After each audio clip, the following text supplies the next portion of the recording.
Mayor Benji, kayo po'y isa sa, naalala ko, no, meron nga kayong inabot na folder kay Pangulong Marcos nung siya magtungo diyan sa Cannon Road, no? Yung isa sa mga projects diyan na gumuho, no?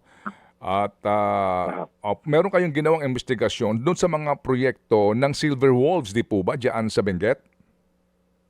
Opo. At hindi ho naman natin maitatanggi. By the way po, bukas ang amin pong programa para kay Congressman Eric Yap at sa kanyang kapatid na si Congressman Edvic Yap.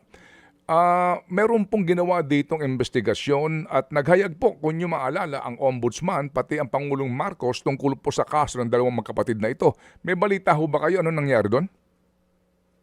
Well, alam niyo, nag-file ho kami ng kaso dun sa ginawa ko na Silver Wolves dito sa La Union.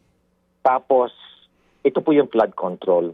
Dito naman sa Cannon Road, ito yung rock netting na ginawa ng isang contractor na favored ng nila Congressman Eric Yap. At siya mismo ang nagsasabi na, Mayor, at tatapatin na kita, 90% ng mga project dito ng rock netting dito sa Cordillera, malamang yan, substandard. Bakit? Sabi niya, iisa lang sir ang pinanggalingan ng materials namin. Kanino?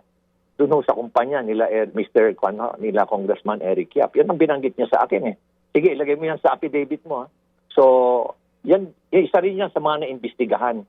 At na-file na rin yung kaso, Sir Ted. Kaya hinihintay ko nga kung ano yung latest na development. Kung ba naisampa na ba yan sa korte o ano ng latest na update tungkol sa mga kaso na na-file na yan. Opo.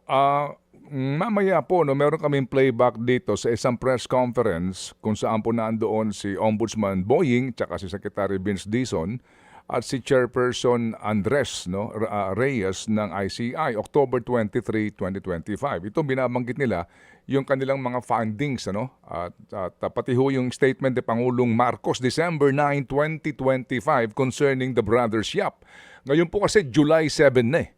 Hanggang ngayon po, wala na hong balita dito. As in, kayo po mismo, bulag kung ano na po ang latest dito po sa magkapatid na Yap? Sir Ted, wala po akong balita. Actually po, hinihintay ko nga ho kung anong latest na update po eh. Pero knowing the capacity and capability ni Ombudsman Boying, malamang ho siguro baka pinatitibay lang ho nila yung kaso para sigurado pong talagang swak na swak po yung dalawan na yan. Opo.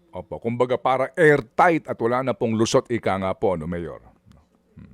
Opo. Hindi po tatantanan ho yan eh. Alam ko kasi meron po ako alam na may personal knowledge po ako talaga. Mga kapatid, patuloy po kayong tumutok sa 105.9 True FM para sa totoong balita, impormasyon, music and entertainment. Mag-subscribe sa aming YouTube channel at podcast at sundan nyo kami sa Facebook, Instagram, X at TikTok sa True Network PH. Bisitahin din po ang aming official website, truefm.ph. At panoorin din kami sa True TV Signal, Channel 19. Kami po ang 105.9 True FM. Laging true sa'yo, kapatid.